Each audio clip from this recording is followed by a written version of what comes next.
Hello hello, কেমন আছো? বলো। কি বলবো, আমি নিজে নার্ভাস হয়ে যাচ্ছি। প্রচুর ভিড় গাইস, দোকানে এতটা ভিড়।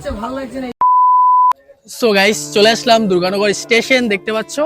সো আমি কৃষ্ণনগর থেকে আসছি, 2 ঘন্টা ট্রেনে ছিলাম। তো শঙ্করদার সাথে ফোনেও কথা হয় আমার। যারা আসতে চাও তারা দুর্গানগর স্টেশন নামবে, স্টেশন থেকে ঠিক সামনের দিকে যাবে, ঠিক আছে? সামনে গিয়ে বাম দিকে। আর ভাই গাইস, অনেকটা ট্রাভেল করে আসলাম, বুঝতে পারছো। ভিডিওটা আগে গিয়ে দেখবে, খুব এন্টারটেনমেন্ট, খুব মজা। কি কি কথা হয়েছে আমার সাথে, শঙ্করদের সাথে, সেগুলো পুরোপুরি ভিডিওটা দেখতে হলে তোমরা একটু আগের দিকে দেখবে। আর দেখতে থাকো, মজা করতে থাকো। হ্যালো গাইস, কেমন আছো তোমরা সবাই? আশা করি অনেক অনেক ভালো আছো। সো 1 বছর ধরে, তো অনেকদিন ধরে শঙ্করদাকে ফলো করছিলাম, মানে দেখা করায় অনেকটা এক্সাইটেড ছিল। সো আমি এসেছি কৃষ্ণনগর থেকে, ঠিক আছে, যারা আমাকে চেনো।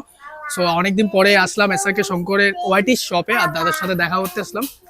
হ্যালো হ্যালো, কেমন আছো? হ্যাঁ, তো মানে কি বলবো, আমি নিজে নার্ভাস হয়ে যাচ্ছি।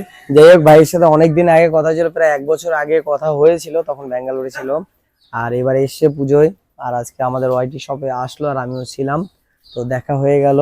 যাই হোক, তোমরা যারা যারা ভিডিওটা দেখছো অবশ্যই like comment share and subscribe করে দিও। আর দুর্ভাগ্যবশত আজকে আমার এক্ষুনি বেরোতে হবে, কারণ আমার টাইমে তুমি দেখতেই পারলে। যাই হোক, নেক্সট টাইম আবার এসো, অনেক অনেক কথা হবে, অনেক অনেক টাইম দিয়ে কথা হবে, ঠিক আছে?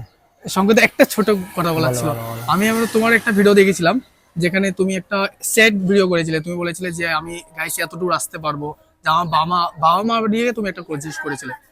আমি এতটা খেয়াল নেই করেছি তো সবকিছু, এবারে। ইউটিউব থেকে এটা একটু হ্যাঁ করেছিলে। হ্যাঁ, হবে হয়তো এবারে মোটিভেশনটা, বুঝে দেবো। হ্যাঁ অনেক করেই তো, এবারে কোনটা করেছি কি সেটা হ্যাঁ, ওর অতটা মধ্যে একটা খেয়াল নেই। ছিল, হ্যাঁ দারুণ ছিল। থ্যাংক ইউ মানে থ্যাংক পুরো ইউ, পুরো সবই মোটিভেশন আছে। সবই তোমাদের শঙ্কর দা, ভালোবাসা। যারা যারা লাইক করে গাইস, প্লিজ কমেন্ট একটু বলো। একদম একদম গাইস, চলো টাটা, হ্যাঁ? হ্যাঁ আমি ঠিক আছে, পরে আবার ধন্যবাদ কথা দাদা। বলবো, বাই। ঠিক আছে, ঠিক আছে।